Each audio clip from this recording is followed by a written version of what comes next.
নমস্কার, আমি বোধসত্ত্ব খান চলে এসেছি সহজ শেয়ার বাজারের আরেকটি নতুন এপিসোড নিয়ে। প্রিয় বন্ধুরা, আশা করি সবাই ভালো আছেন এবং সুস্থ আছেন। আজকের আমাদের আলোচনা হবে ভারতে আইটি সেক্টরের নবজাগরণ কথাটা যদি না পছন্দ হয়, পুনর্জাগরণ আমরা ডেফিনেটলি ইউজ করতে পারি। অর্থাৎ আইটি সেক্টর ঠিক কি করেছে গত শুক্রবার মানে জুলাই মাসের 12 তারিখে, সেটা নিয়ে আমরা আলোচনা করব। সবচেয়ে মজার ব্যাপার হচ্ছে যে নিফটির দেখবেন নিফটিতে বৃদ্ধি এসছে, সেন্সেক্সে বৃদ্ধি এসছে, নিফটি 24,500 ছাড়িয়ে গেছে, নিফটি এবং সেন্সেক্স দুটোই লাইফ হাইয়ে চলে গেছে। কিন্তু ব্রডার মার্কেট যদি বলুন, যদি নিফটি নেক্সট 50 যদি দেখুন, যদি মিড ক্যাপ স্মল ক্যাপ যদি দেখেন, তাহলে বুঝতে পারবেন যে নিফটি এবং সেন্সেক্সে যে বৃদ্ধি এসেছে সেটা প্রধানত কিন্তু আইটি স্টকগুলোর উপর বেস করে, অর্থাৎ আইটি সেক্টরে যে বিভিন্ন কোম্পানিজগুলো রয়েছে তার উপর বেস করে কিন্তু জুলাই মাসের 12 তারিখে বৃদ্ধিটা আমরা ডেফিনেটলি আমরা বুঝতে পারবো বা অ্যানালাইজ করতে পারবো। তার মানে যেটা দাঁড়াচ্ছে যে এতদিন যে বৃদ্ধিগুলো আমরা দেখেছি সেগুলো কি রিনিউয়েবল এনার্জি বলুন, কি বিভিন্ন প্রাইভেট ব্যাংকস বলুন বা অন্যান্য ওভারঅল সার্বিকভাবে যে বৃদ্ধিটা এসেছে নিফটি 50-তে, সেখানে কিন্তু আইটি সেক্টরের মারাত্মক কোনো কন্ট্রিবিউশন ছিল এটা বলা যাবে না। কিন্তু যেদিন প্রথম কোয়ার্টার অর্থাৎ 2024-এর যদি 2024-25 দেখেন, প্রথম কোয়ার্টারে যে রেজাল্ট বেরিয়েছে, টিসিএস এর রেজাল্ট বেরোবার পরই যেন আইটি সেক্টরের প্রায় সমস্ত স্টক দারুণভাবে উত্তেজিত হয়েছে বা খেপে গেছে, এবং তারা যে র্যালিটা কালকে করেছে সেটা কিন্তু দারুণ এক কথায় বলা যেতে পারে। প্রথম কথা যেটা আমাদের প্রশ্ন সেটা হচ্ছে, তাহলে কি আমরা এটা ধরে নেব যে নিফটি যে ইনফরমেশন টেকনোলজি সেক্টর রয়েছে বা সার্বিকভাবে যদি আমরা আইটি সেক্টরের কথা বলি, সেক্ষেত্রে আইটি সেক্টরের সময় কি এসে গেছে? এত বছর ধরে একটা আন্ডার পারফরমেন্স আমরা ডেফিনেটলি দেখছিলাম, এত বছর ধরে মানে ডেফিনেটলি অন্তত 2 বছর তো বটেই। কিন্তু মজার কথা যেটা যখন আমরা এরপরে আলোচনা করব, যদি নিফটি আইটির গত 1 বছরের রিটার্ন দেখেন এবং তার সঙ্গে নিফটি 50 তুলনা করেন, তাহলে যেটা বুঝতে পারবেন যে নিফটি 50-র বৃদ্ধি যা এসেছে, যা অ্যাপ্রিসিয়েশন এসেছে, তার তুলনায় কিন্তু নিফটি আইটি রিটার্ন বেশি দিয়েছে গত 1 বছরে। এটা কিন্তু খুব মজার ব্যাপার। অথচ ওভারঅল আমরা যদি বুঝি যে নিফটি আইটি সেক্টরে ডেফিনেটলি একটা কোথাও না কোথাও একটা কমজোরি ছিল, এবং সেই কমজোরিটাকে মোটামুটি অ্যাট্রিবিউট করা যায় গোটা বিশ্ব জুড়ে আইটি সেক্টরে যে চাহিদা বা যে অর্ডার সেটা কিন্তু একটু হলেও কমেছিল। প্রাইমারিলি যদি আমরা আমেরিকান মার্কেটের কথা বলি, সেখানে যে হায়ার ইন্টারেস্ট রেট যে অ্যাটমসফিয়ার রয়েছে, হায়ার ইনফ্লেশন যেটা রয়েছে, ইনফ্লেশনের কন্ডিশন রয়েছে, তার ফলে যেটা দাঁড়িয়েছে ভারতে যে আইটি কোম্পানিগুলো যেগুলো মেজরলি যেটা সফটওয়্যার সার্ভিসেস প্রোভাইড করে থাকে, আমেরিকা বলুন ইউরোপে বলুন, সেখানে কিন্তু তাদের ক্লায়েন্টরা তারা কিন্তু একটু হেজিটেট করছিলেন বড় ধরনের অর্ডার দেওয়ার ক্ষেত্রে। এবারও যদি টিসিএস এর যদি রেজাল্ট দেখেন, সেখানেও দেখবেন যে অর্ডার বুক কিন্তু কমেছে গত কয়েকটা কোয়ার্টারের তুলনায়, রেভিনিউ মার্চের তুলনায়, প্রফিট মার্চের তুলনায় ডেফিনেটলি কমেছে। তবে ইয়ার অন ইয়ার কিন্তু টিসিএস এর অবশ্যই প্রফিট বেড়েছে, এবং টিসিএস এর প্রফিট এতটা প্রফিট কিন্তু কেউ প্রত্যাশা করেনি, বড় বড় বিশেষজ্ঞরা সেটা প্রত্যাশা করেননি। তাহলে আমাদের এটা বুঝতে হবে যে মান্থস অফ আন্ডার পারফরমেন্সের পর আইটি সেক্টরের প্রায় সমস্ত স্টক, ছোট বড় মেজো, তারা একসঙ্গে র্যালি করেছে। অর্থাৎ কোথাও না কোথাও হঠাৎ করে বিনিয়োগকারীদের মনে ডেফিনেটলি একটা ভরসা তৈরি হয়েছে, এবং সেটা কেবলমাত্র লার্জ ক্যাপ শেয়ারের মধ্যে সীমিত তা নয়, mid cap small cap share সবাই এই উৎসাহ কিন্তু শেয়ার করেছে শুক্রবার। এবার দেখুন, দুটো কোম্পানি, বড় কোম্পানি, তারা তাদের রেজাল্টস বের করেছে। Excuse me. একটা হচ্ছে টিসিএস এবং একটা হচ্ছে এইচসিএল টেক। এইচসিএল টেকের রেজাল্ট সেটাও বিনিয়োগকারীদের ডেফিনেটলি খুশি করবে। প্রায় 20.4% ওপর তাদের প্রফিট বৃদ্ধি হয়েছে ইয়ার অন ইয়ার, যেটা ডেফিনেটলি ভালো। টিসিএস এর ক্ষেত্রে তো আমরা অবশ্যই এখন আলোচনা করলাম, সেটার ডিটেলসেও আমরা ডেফিনেটলি যাব। ওভারঅল টিসিএস এবং এইচসিএল টেক এই দুটো কোম্পানি মিলে ইনফরমেশন টেকনোলজি সেক্টরে একটা নতুন আশার সঞ্চার করেছে, এইটা ডেফিনেটলি আমরা বলতে পারি। এবার আরেকটা কি কারণ সেটা কন্ট্রিবিউট করেছে এই আইটির উত্থানের পেছনে, সেটা হচ্ছে একটা ডোভিশ সেন্টিমেন্ট, অর্থাৎ ফেডারেল ব্যাংক, আমেরিকার কেন্দ্রীয় ব্যাংক, তারা নতুন করে আশা দেখাতে শুরু করেছেন বিভিন্ন বিনিয়োগকারী বলুন বা সার্বিকভাবে নিজেদের দেশকে, যে তারা হয়তো একটা রেট কাটের দিকে হাঁটলেও হাঁটতে পারেন সামনের কয়েকটা মাসে, বিশেষ করে নভেম্বর মাসে যখন ইউনাইটেড স্টেটসে প্রেসিডেন্সিয়াল ইলেকশনস হবে তার ঠিক আগে বা ঠিক পরে হয়তো তারা একটা রেট কাট করলেও করতে পারেন। এর ফলে কিন্তু খেয়াল করে দেখবেন কি ডাউ জোন্স, কি স্ট্যান্ডার্ড অ্যান্ড পুয়ার, কি ন্যাসড্যাক সবাই কিন্তু শুক্রবার রাতে তারা ভালো র্যালি করেছে, অর্থাৎ তাদের মনেও কিন্তু একটা আশার সঞ্চার হয়েছে। এইবার এবং খুব স্বাভাবিকভাবে যদি ফেডারেল ব্যাংক রেট কাট করার পথে হাঁটে, সেখানে খুব স্বাভাবিকভাবে সেখানকার যারা ক্লায়েন্ট, বিশেষ করে ইন্ডিয়ান কোম্পানিজের যারা ক্লায়েন্ট, তারা কিন্তু ডেফিনেটলি তারাও তাদের মধ্যেও উৎসাহের সৃষ্টি হবে এবং আমাদের আইটি কোম্পানিজগুলো বেনিফিটেড হওয়ার চান্সেস অনেক বেশি। আসুন দেখে নিই যে গত কয়েক বছরে, গত কয়েক মাসে আইটি সেক্টর কিরকম পারফর্ম করেছে। গত এক মাসে আইটি 12.95% রিটার্ন দিয়েছে। এবার ইয়ার টু ডেট তারা রিটার্ন দিয়েছে হচ্ছে 9.88%, অর্থাৎ কেবল 2024-এ। গত এক বছরে 34.02% রিটার্ন দিয়েছে নিফটি আইটি, যেখানে নিফটি নিজের রিটার্ন দিয়েছে, নিফটি 50 26.4%, অর্থাৎ ক্লিয়ারলি প্রায় 8%-এর কাছাকাছি তারা রিটার্ন বেশি দিয়েছে নিফটি আইটি। গত 5 বছরে নিফটি আইটি রিটার্ন দিয়েছে 156.27%, সেখানে নিফটি রিটার্ন দিয়েছে 112.09%, অর্থাৎ ক্লিয়ারলি বোঝা যাচ্ছে মানুষের প্রত্যাশা ইনফরমেশন টেকনোলজি থেকে ডেফিনেটলি অনেক বেশি। কারণ নিফটি যা পারফরমেন্স করেছে গত 5 বছর বলুন, 1 বছর বলুন, তার থেকে অনেক বেটার পারফর্ম করেছে নিফটি আইটি। তা সত্ত্বেও মানুষ কিন্তু বলছে যে নিফটির যে পারফরমেন্স করা উচিত ছিল সেই অনুযায়ী কিন্তু তারা পারফর্ম করতে পারেনি। এটা অবশ্যই এটা প্রমাণ করে যে ভারতের নিফটি, ভারতের ইনফরমেশন টেকনোলজি সেক্টরের প্রতি সাধারণ মানুষের এবং বিনিয়োগকারীদের ঠিক কতখানি ভরসা রয়েছে। তারপর চলে আসি হচ্ছে যে আর কয়েকটা ফ্যাক্টরস যেগুলো আইটি সেক্টরকে এই র্যালির পেছনে কাজ করতে পারে। প্রথম কথা বলে নেওয়া ভালো যে 12 জুলাই 2024-এ নিফটি আইটি রিটার্ন দিয়েছে 4.53%, দুর্দান্ত রিটার্ন দিয়েছে। এবার খেয়াল করে দেখবেন কি এশীয় বাজার নিফটি বাদ দিয়ে এবং তাইওয়ান বাদ দিয়ে সমস্ত এশীয় বাজার ভালো পারফর্ম করেছে শুক্রবার। ইউরোপীয় বাজারগুলো পজিটিভে বন্ধ হয়েছে। ডেফিনেটলি আমেরিকার সমস্ত ইন্ডেক্সেস কিন্তু কিন্তু তারা পজিটিভে বন্ধ হয়েছে।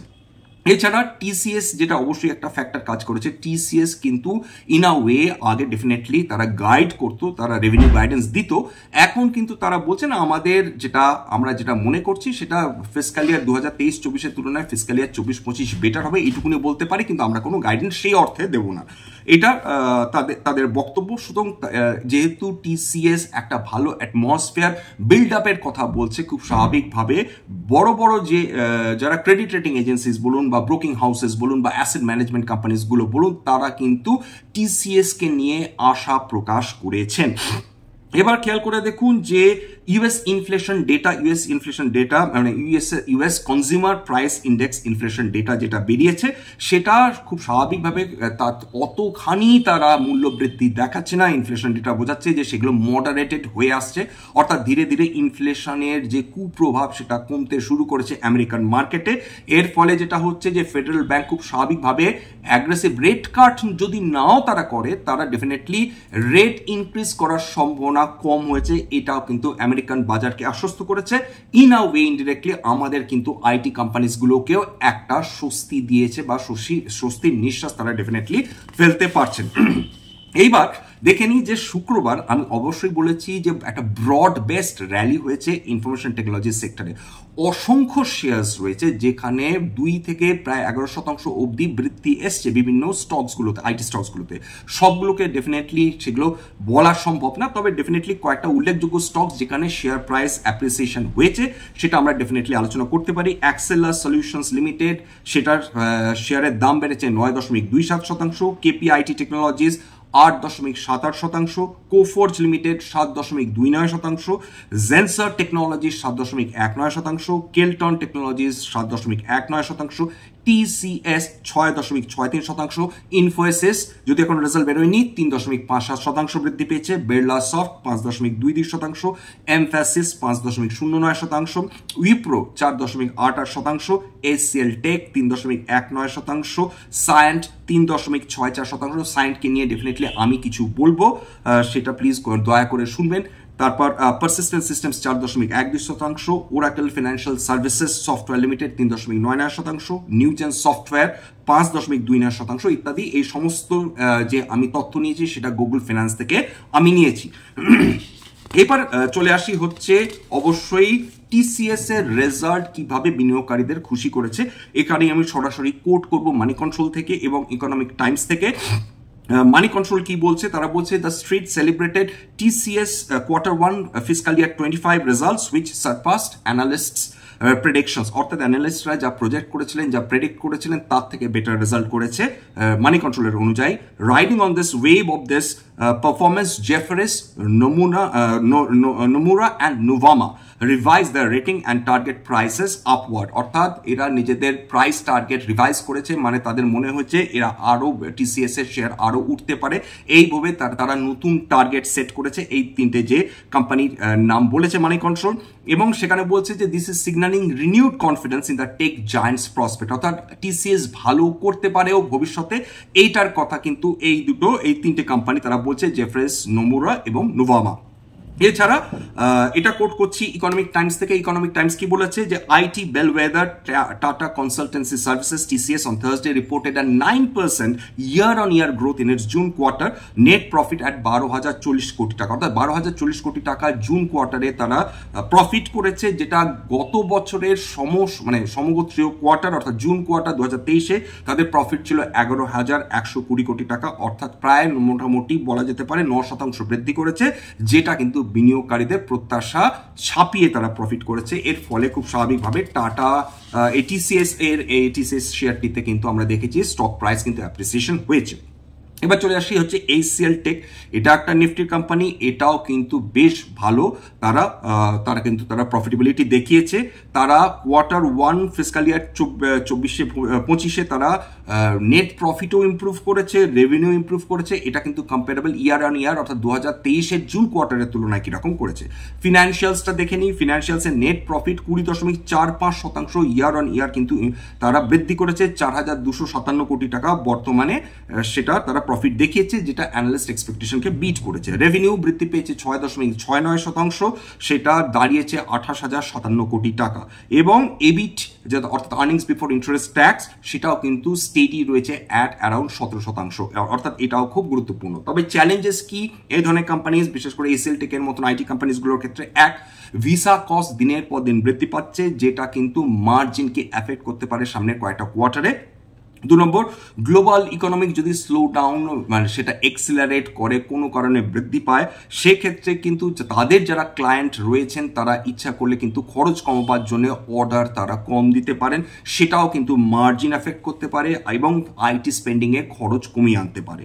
তাছাড়া তবে পজিটিভ যেটা ব্যাপার সেটা হচ্ছে HCL টেক শুধু প্রফিট গ্রোথ দেখায়নি, যদিও তাদের রেভিনিউ যতটা হওয়া উচিত ছিল তার তুলনায় কম হয়েছে বলে বিশেষজ্ঞদের ধারণা। কোম্পানি ফোকাস করছে এফিসিয়েন্সি, কত এফিশিয়েন্টলি কোম্পানিটাকে ম্যানেজ করা যায় এবং চালানো যায়, এবং তারা একটি হেলদি ডিভিডেন্ড অর্থাৎ 12 টাকা প্রতি শেয়ার তারা ডিক্লেয়ার করেছে, এই দিয়ে প্রমাণ করার চেষ্টা করছে যে definitely company is in a good financial health.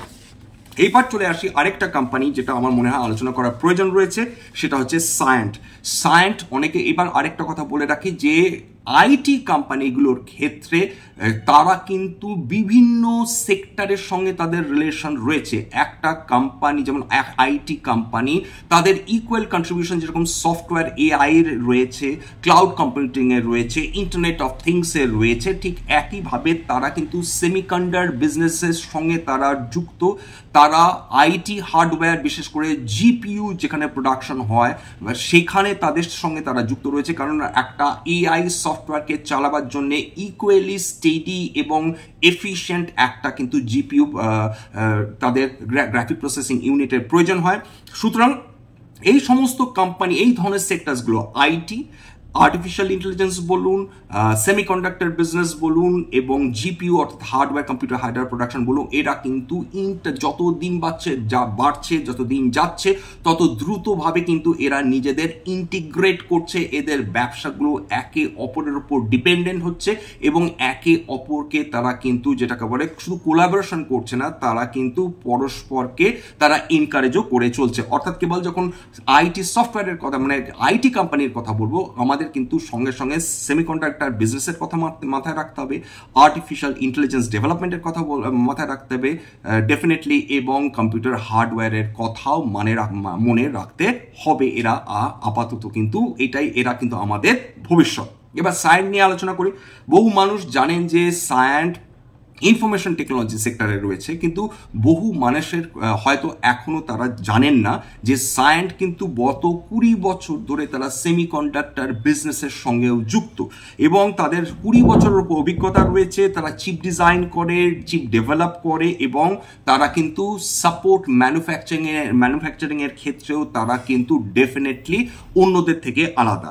তারপর এটা আমি পেয়েছি সায়েন্ট ওয়েবসাইট থেকে। 2 নম্বর হচ্ছে টাইমস অফ ইন্ডিয়া লিখেছে যে এই যে সেমিকন্ডাক্টরের ইনক্রিজিং বিজনেস, সেখানে তারা কিন্তু একটা নতুন সাবসিডিয়ারি, হোললি ওন সাবসিডিয়ারি তারা তৈরি করে ফেলেছে। তারা কিসের প্রতি ডেডিকেটেড টু টার্ন কি ASIC ডিজাইন। ASIC ডিজাইন মানে অ্যাপ্লিকেশন স্পেসিফিক ইন্টিগ্রেটেড সার্কিট, যেটা কেবলমাত্র বিশেষ প্রোগ্রাম বা কিন্তু বিশেষ কাজের জন্যই তাদের তৈরি করা হয়। এই ধরনের ASIC অর্থাৎ এই ধরনের ASIC ডিজাইন এবং চিপ সেলসের সঙ্গে তারা তাদের যে সাবসিডিয়ারি তারা কিন্তু নিজেদের তৈরি করছে। এরপর এই ধরনের এই যে সাবসিডিয়ারিটা সায়েন্ট তৈরি করেছে, তারা সুবিধা পাচ্ছে ইন হাউস কোলাবোরেশনের মাধ্যমে। অলরেডি সায়েন্টের যে এক্সপার্টাইজ রয়েছে, এক্সিস্টিং যে এক্সপার্টাইজ রয়েছে, দক্ষতা রয়েছে, যেমন হচ্ছে কোন এরিয়াতে সায়েন্ট ডিইটি, সায়েন্ট ডিএলএম, তাদের সঙ্গে কিন্তু তারা ডেভেলপ করছে ইন্টেলেকচুয়াল প্রপার্টি। তাদের এক্সিস্টিং পোর্টফোলিওর মধ্যে তারা আরেকটা যেটা জিনিস ডেভেলপ করছে সেটা হচ্ছে ইন্টেলেকচুয়াল প্রপার্টি বা আইপিস। খুব সহজ ভাষায় বলতে গেলে সায়েন্ট নিজেদের যে এক্সিস্টিং ক্যাপাবিলিটি রয়েছে সেটাকে গ্রোথ ফেজে নিয়ে যাচ্ছে সেমিকন্ডাক্টর স্পেসে বিশেষ করে, এবং এমন একটা ডেডিকেটেড ইউনিট তৈরি করে ফেলেছে এই সাবসিডিয়ারির মাধ্যমে, যার উদ্দেশ্যই হচ্ছে to trap this growth potential, অর্থাৎ যে বৃদ্ধির সুযোগ রয়েছে সেটাকে সঠিকভাবে কাজে লাগানো, যেভাবে তারা মার্কেটে সেই সুযোগটা তারা পাচ্ছে, এবং তার ফলে কি মোর ফোকাসড এবং কম্পিটিটিভ এজ এর সায়েন্ট কিন্তু পাবে নিজেদের এই এরিয়াতে কাজ করতে করতে। যাই হোক, এখানে শেষ করছি। প্রথম কথা বলে নিন যে কোম্পানিজগুলো নিয়ে আলোচনা করলাম, TCS, ACL টেক এবং সায়েন্ট, তাতে আমার পরিবারের কোনো বিনিয়োগ নেই এবং স্ট্যান্ডার্ড ডিসক্লোজার, এটা প্রথম কথা। আর ডিসক্লেমার হচ্ছে যে কোম্পানিজগুলো নিয়ে আলোচনা করলাম মানে প্লিজ দয়া করে এইটা সাজেশন, শেয়ারের বাই সেল সাজেশন, অ্যাডভাইস বা রিকমেন্ডেশন হিসাবে নেবেন না। এটা কেবলমাত্র একটা এডুকেশনাল চ্যানেল। নিজেদের রিসার্চ প্লিজ নিজেরা অবশ্যই করবেন। আমি কেবলমাত্র খবরগুলোকে ইন্টিগ্রেট করলাম, কম্পাইল করলাম, কোথায় কি হচ্ছে সেটা নিয়ে আলোচনা করলাম। এটা কেবলমাত্র একটা এডুকেশনাল চ্যানেল বাঙালি বিনিয়োগকারীদের জন্য, তাদের ইনভেস্টার অ্যাওয়ারনেস বৃদ্ধির জন্য, যাতে তারা শেয়ার বাজার সম্বন্ধে জানেন, কোন সেক্টরে কি ঘটছে, কোন শেয়ার কি করছে, কেমন তাদের রেজাল্ট হচ্ছে, তাদের ভ্যালুয়েশন কিরকম, ফান্ডামেন্টাল অ্যানালিসিস, এইগুলোই হচ্ছে আমার উদ্দেশ্য। এবং ওভারঅল যে গোটা বিশ্বে যে বিভিন্ন ধরনের ইকোনমিক চেঞ্জেস আসছে, ম্যাক্রো ইকোনমিক যে ডেটা রয়েছে, সেটা ভারতীয় শেয়ার বাজারকে কিভাবে অ্যাফেক্ট করে সেটা নিয়ে কিন্তু আমার আলোচনা থাকে। এছাড়া আরেকটা কথা, যে যদি মনে হয় যে এই এপিসোডগুলো আপনাদের ভালো লাগছে, প্লিজ একটা লাইক দেবেন। যদি মনে হয় সত্যি আপনাদের কাজে লাগবে, তাহলে দয়া করে সাবস্ক্রাইব করবেন। বহু মানুষ দেখেন কিন্তু সাবস্ক্রাইব না করে চলে যান, তাদের একান্ত অনুরোধ প্লিজ শেয়ার করুন এবং নিজের বন্ধুবান্ধব, আত্মীয় স্বজনের সঙ্গে বা নিজের গ্রুপে, যাতে আরও বেশি বাঙালি বিনিয়োগকারীদের কাছে এই ধরনের এপিসোডস পৌঁছে যায় এবং যদি তাদের কাজে লাগে তাহলে ডেফিনেটলি বাঙালি জাতি হিসেবে আমাদের উত্থান আরো সহজতর হবে। আজকের জন্য নমস্কার।